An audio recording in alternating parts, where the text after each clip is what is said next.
The Pittsburgh Steelers stayed put at the trade deadline. Was that a mistake by Omar Khan? We'll talk about that. And Mike Tomlin saying Jalen Ramsey is going to stay at safety for the Steelers. All here on the Locked On Steelers podcast. Chris Carter here with Wes Uhler of Steeler Nation Radio. Let's get into it.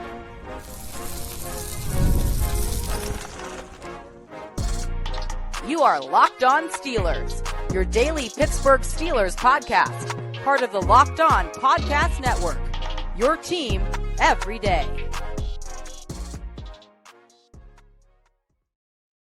Hello and welcome to the Locked On Steelers podcast. I'm your host, Chris Carter, bringing you your daily dose of all things on the Pittsburgh Steelers. As always, you can find the show on your favorite podcasting apps and on YouTube. Like this video if you enjoy it. Subscribe to this YouTube channel to get all of your daily Monday through Friday episodes, as well as our bonus content. We thank you for making us your first listen every day because we're your team every day. And today's episode is brought to you by FanDuel.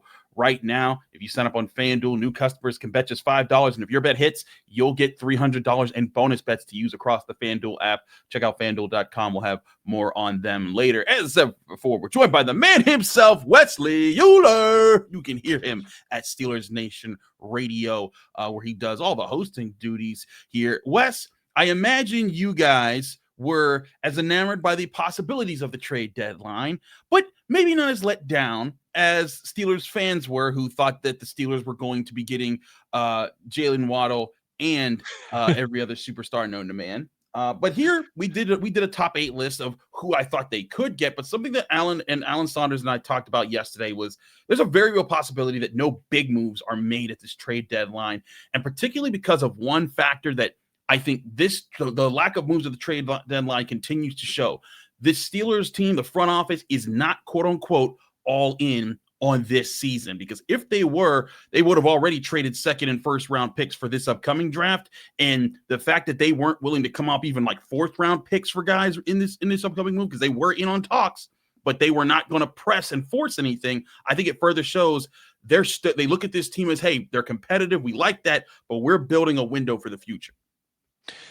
I think you absolutely nailed it there. And I think the writing was on the wall a little bit, right? Maybe Tuesday at Mike Tomlin's press conference when he was kind of coy about, I forget what his exact line was, but something about, being open for business. That made your ears perk up a little bit. But honestly, Chris, we should have probably all seen the writing on the wall too. This team did make a trade, just they did it last week. It was Kyle Duggar at safety. The two positions we've talked about mostly have been safety and wide receiver. Well, they made a trade for a safety last week, and we should have probably seen the writing on the wall when they signed Marquez Valdes-Scantling as well, too, as those are their moves. And I'm not saying people should be happy with that. I'm not saying like, hey, pump the brakes. They went out and did business, but they did make a trade last week at a position of need, and a good thing they did that last week and not this week, because they certainly needed him last week, and he played every defensive snap except for one and did well against the Colts. Chris, if they would have made that Duggar trade today, I think we would have all gone, okay, not a big splash, but they did something. They got a little bit better. They added another piece. They just did that last week, And so, again, I understand you look around the league in the trade deadline now in the NFL, it looks more like the other 3 major sports in this country where there's always a lot of stuff going on at the deadline. The Steelers, that's not their style. Love it or hate it, they're just, as you mentioned, they look at every season as an opportunity to win. Yeah, they went maybe a little more all in than they typically do, this year, going and getting Aaron Rodgers, going and, trading for Jalen Ramsey and Jonnu Smith, adding a guy like Darius Slay. I think it's fair to say that they maybe pushed a few more chips to the center of the table this year than they typically do, but we all know they want to keep that draft capital. We all know it could be a loaded NFL draft class at the quarterback position, a draft that, of course, is going to be on the North Shore of Pittsburgh, Pennsylvania as well, too, in April. And I know you could probably say, Wes, come on, man, like a 4th-round pick and a 6th-round pick like the Jags gave up to get Jacoby Meyer, that's not going to stop you from going up and getting your quarterback next year in the springtime if you want to do it. And I agree with that. But again, it's bigger picture than that for them. They're trying to keep all, because if you already give up a 4th and a 6th, and then you want to go get your future quarterback for 2 first rounds and a 3rd, all of a sudden you're really, down some draft capital. So I'm not saying I love it. I do kind of wish they would have gone a little more all in, but also they made a trade at a position of need last week. It worked out well. And while the MVS move doesn't send shivers down my spine and get me excited. Like I said, maybe we all should have seen the writing on the wall when that kind of leaked out earlier in the week. I know there's this feeling that like, hey, like the 4th and the 6th round picks for Jakobi Meyers was a light price, but I don't think it is when you look at how the Steelers have drafted of late. The 4th round, even just 4th round picks, have been kind of valuable to this team. I think you're seeing Jack Sawyer being a solid, 4th, OLB rookie right now. It may not look like he's a big difference maker at this point in time, but I think that he's giving you solid reps right now. And if he develops into a future part of the depth chart there that maybe becomes more prominent when if the team moves on from an Alex Highsmith or anyone else, I think right now that pick's working out. Your 4th round pick before that was Mason McCormick. I'd say that. I was going to say, yep. The 4th round pick before that was Nick Herbig. Tell him. Yep. I think that's very much working out. The 4th round pick before that was Calvin Austin. I think that's working out. So the question you have is the potential of a Sawyer, a McCormick, a Herbig, or a Austin for 4 years to develop that kind of a player worth a rental. Great way to frame it. All that Jakobi Meyers ever was, or a player like him. And that's what the Steelers had to weigh right now. And because truly, I think, as I said weeks ago when we talked about the trade possibilities, and when I do it the next day meme that I posted. And the next day. The Steelers were less players in this trade market more than they were active listeners. They wanted to see, hey, is the right deal here? Can we get a 2nd round pick for Chase Claypool? Like that's the kind of active listeners the Steelers were. And they weren't going to force anything. They weren't going to make a trade just to make a trade, which makes a lot of sense. Now, if Jalen Waddle was for a 4th, different story. Like that'd be a whole different story. But if you could have gotten Jakobi Meyers for swapping a 6th and a 7th, kind of like how you got Kyle Duggar, that would have made sense. But when another team's giving up 2 day 3 picks, you're like, that's too rich for my blood, and I get it. And I think I agree with Omar Khan's sentiment here, because the bottom line is you are rebuilding this team. A lot of these picks that you've made recently, guys like Harmon in the 1st round, guys like Sawyer, guys like Y.A. Black, they're giving you snaps right now. Even Caleb Johnson got a couple snaps and made a play or two on Sunday. But Fautanu, Zach Frazier, Roman Wilson, Peyton Wilson, Mason McCormick, that was your first 5 picks of the draft last year, 2024. And they're all playing pretty important roles of this team right now. They want to keep stacking those types of drafts to then say, hey, we're in the window where we can afford to be more aggressive, because it'll actually get us somewhere. Whereas if you just added like a decent wide receiver 2 right now, Wes, I don't know if that puts them in the promised land. It's a great point, and I'm sure a lot of people are screaming, but guys, you just give Jakobi Meyers a contract. You extend him, and then he's not a rental. Okay. Chris, I think you and I have talked about this like months ago on a previous Locked On episode. Mm-hmm. The offensive line, I think we're all feeling as good about it as we felt in a long time. Yeah. If you want to pick up Broderick Jones' 5th-year option, if you want to keep Troy Fautanu around in a couple years, you're going to want to do that. You want to keep Zach Frazier around in a couple years, you're going to want to do that. Mason McCormick has looked really good these last couple weeks. Right now, on offense, it's like DK Metcalf is getting paid. Muth is making a decent chunk. But after that, there's not a lot of people that are commanding money. Okay, yeah, we can add a Jakobi Meyers. We can give him a contract extension. What if that down the road prevents you from retaining Broderick Jones or Troy Fautanu or Zach Frazier or Mason McCormick? Like, it's a pretty inexpensive offense right now, but that could be changing here in the next couple years, particularly along that offensive line, if those guys continue to grow and develop together like they have been over these last few weeks as well, too. So, again, I'm not saying, that I completely disagree, or I think the people that want the Steelers to operate like the Eagles, the team across the state, and get crazy aggressive all the time and look how it's worked out for them. I don't fault you for thinking that way. I also think some of these teams that have had a lot of success recently, too, teams like the Chiefs, teams like the Bills, they've done it more traditionally. So there's no one right way to do it.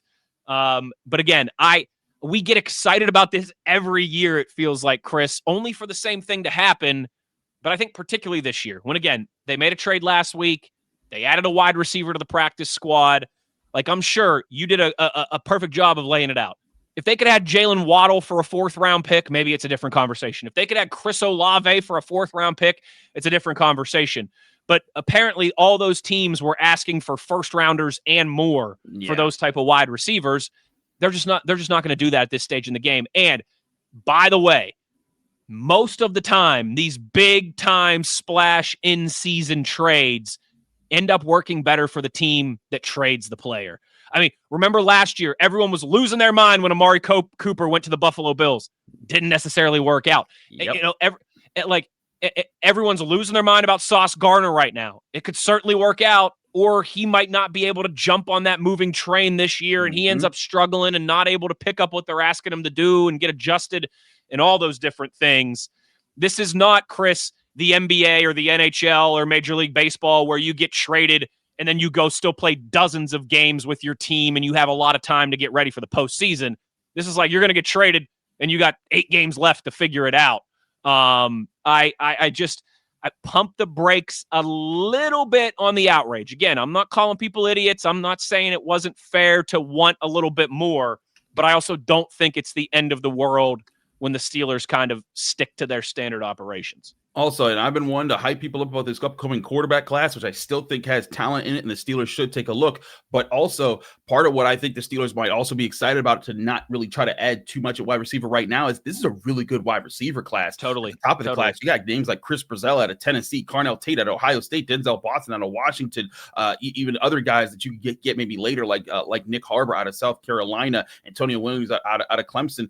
There's talent in this class that you could get in the second or third round. I think even if you don't go for the first round, that would be a really good pairing with DK Metcalf for the future, and then give you options. Say, hey, does this guy work out? Does Roman Wilson work out? Do you pay to keep Calvin Austin for another few years?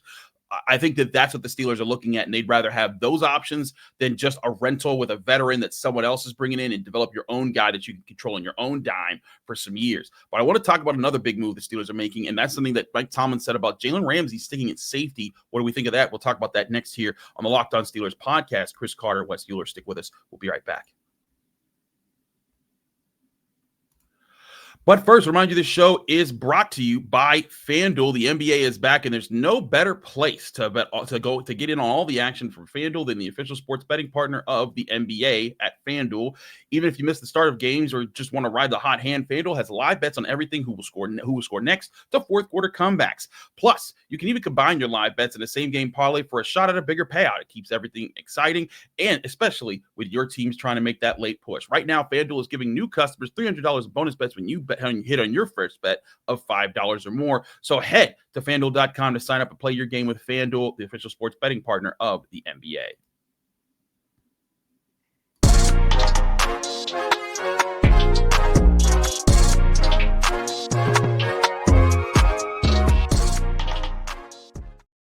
Back here on the Locked On Steelers podcast, Chris Carter with Wes Uhler of Steelers Nation Radio. Wes, Mike Tomlin announced that the Steelers will continue to work with Jalen Ramsey, quote unquote, exclusively at free safety. Now, I do think it's important to note too, Wes, that Jalen Ramsey didn't just play free safety technically in this last game. He did play, so he did move around quite a bit. When it came to the defense, and it primarily like a free safety role, as if you would move a guy around.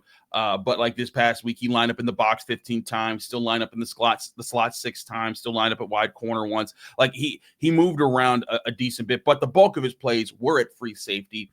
I just wonder, is this the right move for the Steelers? Because there's the part of me, Wes, that thinks if you just wanted a free safety, why not just keep Minkah Fitzpatrick in the first place? What's your reaction to this plan? Do you feel like this is more of a temporary move because of Deshaun Elliott's situation and they just don't like Juan Thornhill? Or do you think this is like hey, Charles Woodson did this, Rod Woodson did this? Is Jalen Ramsey just on that trajectory? I think it's a little bit of both, Chris. I do think not that Jalen Ramsey was a liability, when he was playing out on the boundary or anything like that. But I don't think he's been quite as shut down as they would have hoped either.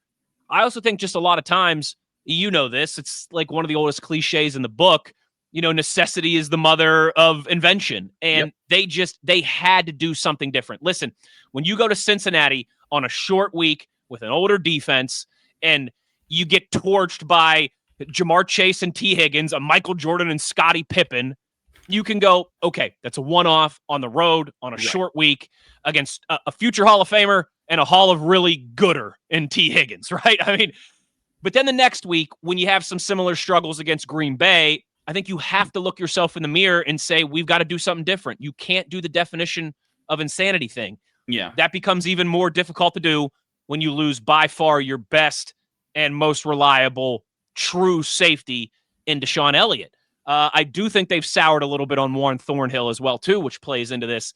They just needed stability back there, Chris. They needed someone to come in and stabilize that group. And I think when you kind of frame it from that way, it made a ton of sense what they did with Jalen Ramsey. Chris, it was the first time in a few weeks that we didn't see a bunch of Steelers defensive backs looking around at each other with their palms up like what just happened multiple times a game. We saw that way too often in the weeks before that. Jalen Ramsey is still a guy who you can move around. I still want them to move him around. That's why you made the trade in the first place. You know, a lockdown corner is a great corner is more valuable than a great safety. And you thought you were switching a great safety in Minkah for a great corner in Jalen Ramsey. But again, I loved the plan that they came into this season with. But when Darius Slay hasn't been quite as good as he was last year, when you're dealing with a lot of injuries on the back end, again, you got to look in the mirror and you got to go, hey, our plan we thought was great and it's not working. We got to come up with something different. And I thought Ramsey was outstanding back there. I thought he really solidified everything and shored up that communication on the back end.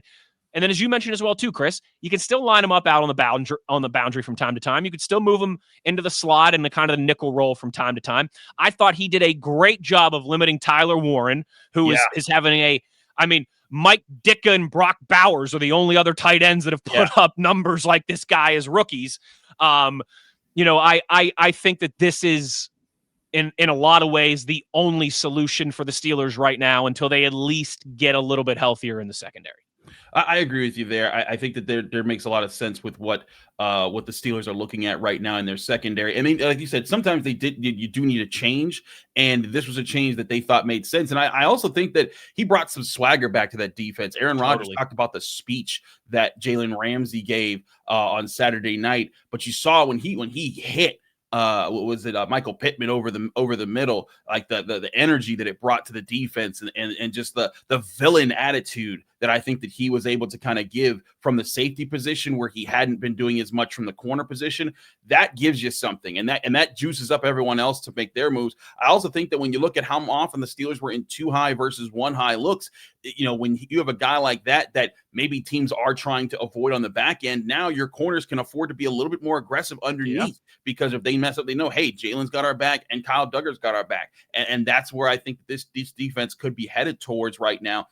I'm going to say that right now, I do think this is the right move for what it is. But I was going to be interested to see if the Steelers could get in a situation where they could play those 2 high looks with Juan Thornhill not blowing interceptions on deep balls and Kyle Duggar being more comfortable in the offense. And that way, or in the defense, and that way, Jalen Ramsey could be your free safety, but he could also jump down into the slot a little bit more often, and you could play those guessing games where quarterbacks are having to look, where is number 5? Where is 5? Because that, to me, is what I think would be the ideal situation for this defense. I just don't know if they have the personnel to pull that off right now. It's a fair point. One thing with that too, and you kind of alluded to this, just piggybacking off of what you just said there.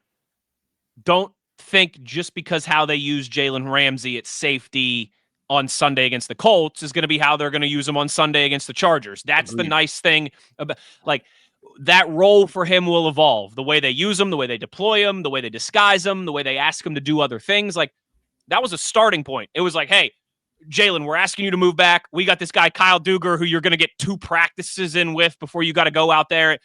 They got a baseline now, and I think they can switch some stuff off of that too. So I think they'll continue to build on what they can do with him on the back end, and that part is exciting. It was a success the first time they tried it. If you can build, you can add a couple layers, add a couple elements to it. I think you could really be onto something there on the back end. That could be something there indeed. We'll keep an eye on that as the season goes along, because I do think that this is a chance for the Steelers to redefine how they've wanted to address this team and this defense. And I think sometimes it takes an adjustment like that to get things clicking across the board. We'll see what happens there. But where everything's going down with the defense, the group that I pounded the table was the most important for them to develop this year is the offensive line. And I'd say they have developed and they have gotten better. But of course, they didn't have their best day against the Colts. I want to talk about them and where Wes sees things here on the Locked On Steelers podcast. Chris Carter, Wes Uhler, stick with us. We'll be right back. But first, to remind you, this show is also brought to you by Built Rewards. Nobody likes paying rent, but if you must, you might as well get something for it. That's where Built comes in. Built is changing the game by turning your rent payment into real rewards you can actually use. When you pay rent through Built, you earn flexible points that can be redeemed towards hundreds of hotels and airlines, a future rent payment, your next Lyft ride, and so much more. But Built isn't just about rent. It's about rewarding you around your entire neighborhood. Whether I'm grabbing food at my favorite local restaurant or heading to the gym, I'm still earning rewards. Built has made everyday life feel more rewarding, from your neighborhood to your travel plans. Turn your rent into rewards and start earning points towards your neighborhood by going to joinbuilt.com/LockedOnNFL. That's JOINBILT.com/LockedOnNFL. Make sure to use that link so that they know that we sent you.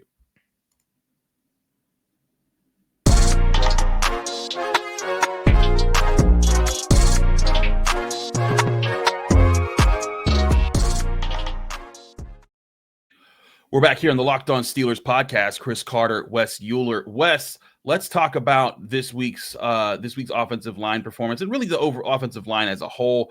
On the run game side, they didn't get much going on. Mike Tomlin did credit that Colts defensive front with DeForest Buckner, and they got to disrupt a lot of the things that they wanted to do. Pass blocking wise, they did a pretty good job, though Aaron Rodgers did take 3 sacks. Only 2 of them were really registered against them, and I think even one of them were kind of just a situational thing where he took the sack to keep the clock rolling there. But that was a pass rush that I was like, man, if the Colts get this going, that could be a troublesome thing. And when the run game wasn't going, Aaron Rodgers was able to sit in the pocket, decisively attack, and move the Steelers when they needed to.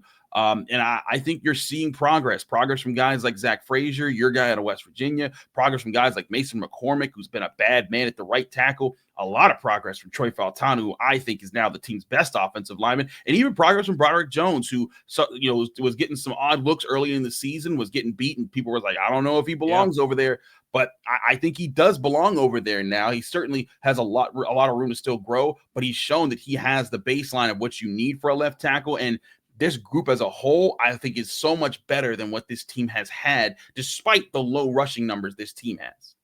Yeah, I agree. And I think function of those low rushing numbers was just the Steelers with a sizable lead in the second half, and Indianapolis knowing, predictable run situations. These guys are trying to kill clock. These guys are trying to extend drives, all that type of thing. It wasn't, 16 carries for Jalen Warren, 31 yards. You can't really put lipstick on that pig. But like you said, I think they have been leaps and bounds better in pass protection. And I think up until this past Sunday, much better in the run game as well, too. I think Troy Fautanu is going to be a star. This guy just looks the part. First couple weeks, he clearly had some technique stuff that he needed to clean up. Since the bye week, I think, like you said, he's been the team's best offensive lineman. I think Zach Frazier and Mason McCormick have a real chemistry. Like those two they're starting to drill some people. They're starting to maul some people. They are a pain in the backside to play against because they just want to finish on every single play. And I think they're really like Zach had a solid rookie season, is having a solid year number 2, and McCormick is coming right along with them. And then, like you said about Broderick Jones, he hasn't been a superstar. He hasn't been a valedictorian. But the biggest thing, Chris, is he used to have a few snaps every game that were just Fs, that were just 0 out of 10, nothing rep. He'd be, 8 out of 10 reps for him were fine, but it was the other 2 that were just goose eggs. He's not having that anymore. He's got 8 reps that are fine, and then he's got 2 that are okay, but he has kind of raised the floor of his game big time. I think there's still some more to be desired there with his ceiling, but I think his floor is way higher. It's stories higher than it was at the beginning of the year. And I think that those guys are only going to continue to improve. Other than Sayamalu, they're all so young. They're all still on their rookie deals. To me, I think that's one of the more encouraging things about this team is, listen, we all want to win games right now. We want to win the AFC North. We want to go to the playoffs. We want to win that first playoff game and break that drought and hopefully go on a run from there. But in the bigger picture, Chris, I think you could argue the most important thing of this season is figuring out what you got with that offensive line, because you're going to have to, whether it's this year, whether it's next year, sometime soon, you're going to have to take a swing on your next franchise quarterback. And you know this as well as anybody. I know the Locked On listeners are all smart football listeners. They know this as well too. You want to have that nest, man. You want to bring your young quarterback in and have that offensive line already built. You don't want to do the Joe Burrow thing and have your number one franchise quarterback back there getting killed behind Swiss cheese and missing half of his rookie season with an injury. You want to have that nest built up, and I think they have. Man, I think they are pretty darn close to feeling really confident about that group in the long term.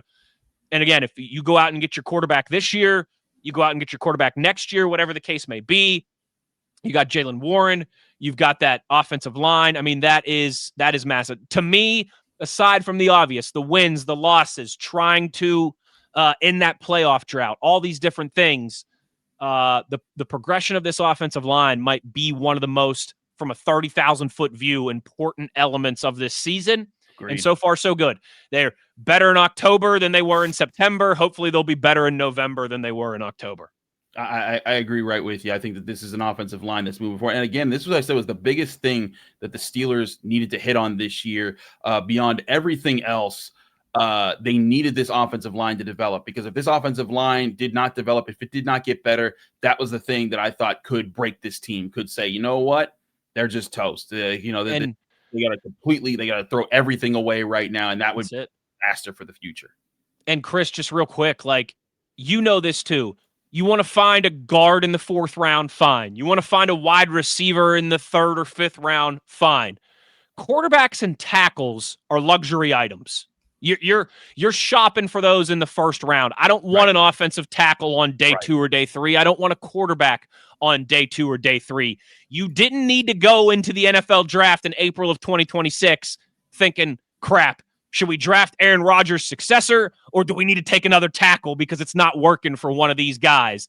That's a big element of this too. You do not want to get to the end of this season and have to draft another offensive tackle, because that's a 1st-round pick, and you need that for your franchise quarterback.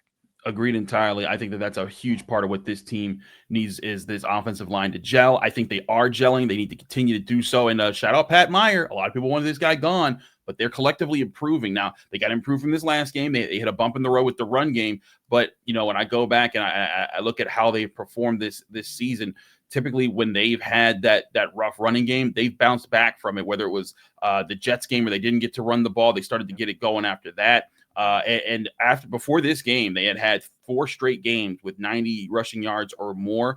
And I think if they go into this game, and this is a week where, hey, that Chargers defense, they are tough up front. But they're a middling run defense. They give up the 17th most rushing yards per game and the 27th most, they rank 17th against the run and 27th in yards per carry against the run. I think that there's a lot of potential for that. We'll talk more about that as the week goes on, including with Crossover Thursday tomorrow with the guys of Locked On Chargers. Wes, thanks so much for joining us. Let people know they can find you, follow you, and get more of your work. Yes, sir. Always a pleasure, CC. I am now with the Locked On legend himself, Matt Williamson. Hey. Every day at 4 o'clock. Steelers Nation Radio, Steelers.com, YouTube, if you want to look at our handsome mugs as well, too. And, of course, for all my tortured Mountaineer souls, you can catch me on my WVU podcast, In the Gun, as well. Absolutely. Thanks, Wes, for joining us. Thank you all for joining us here on the Locked On Steelers podcast. I'm your host, Chris Carter. Follow me on Twitter, Instagram, TikTok, Blue Sky, wherever you get social media. My handle is always at Carter Critiques. You can read my work at the Pittsburgh Post-Gazette by going to post-gazette.com. Find me here every day, Monday through Friday, on your favorite podcasting apps and on YouTube. Like this video if you enjoyed. Subscribe to this channel to get all of your daily Monday through Friday episodes. Back here tomorrow with Crossover Thursday here on Locked On Steelers.